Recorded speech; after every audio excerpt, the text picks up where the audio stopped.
সাধু দর্শনেই গঙ্গা আর গিয়ে অবগাহন করতে হবে। সাধুকে দর্শন করলেই সমস্ত প্রকার মলিনতা দূরীভূত হয়ে যায়। পাপ মানে কি? যারা ভগবানকে আরাধনা করে না, ভগবান বিমুখ, নাস্তিক, তারা যা কিছু করে সব পাপই।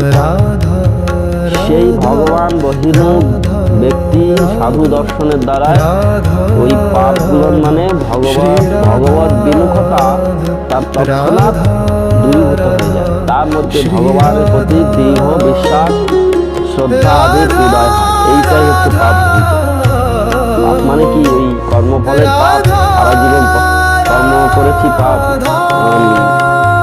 পাপ কর্ম করেছি, তার যে সেটা তো স্বাভাবিক দূরীভূত হবে। বাতি প্রজ্বলিত হলে তো অন্ধকার স্বয়মেব হন্যতে, তম স্বয়মেব হন্যতে, অন্ধকার দূরীভূত হয়ে যায়। বলছে এইগুলোর নয়। হরিনাম সংকীর্তনের দ্বারায় দুঃখ দূরীভূত হবে, এইটা তো গৌণ লক্ষণ।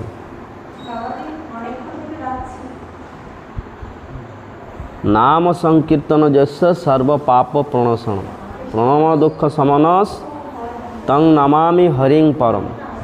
ভাগবতে অন্তিম শ্লোকে বলেছেন নাম সংকীর্তন, নাম সংকীর্তনের দ্বারায় সমস্ত পাপ দূরীভূত হয়। বলছে পাপ দূরীভূত হওয়ার জন্য নাম সংকীর্তন করবে না, এটা তো স্বাভাবিক, এগুলো গৌণ। ভক্তি যদি হৃদয়তে উদয় হয়, ক্লেশাগ্নি মোক্ষ লঘুতাকৃতা সুদূর্লভা।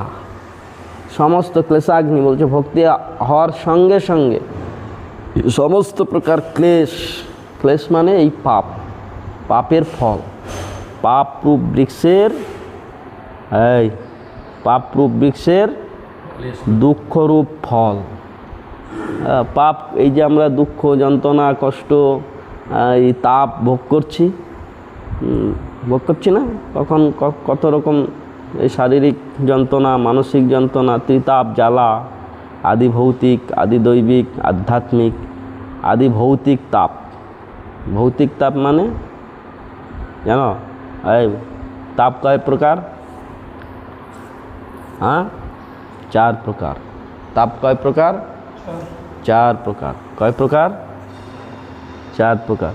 কয় প্রকার? 3 প্রকার। কয় প্রকার?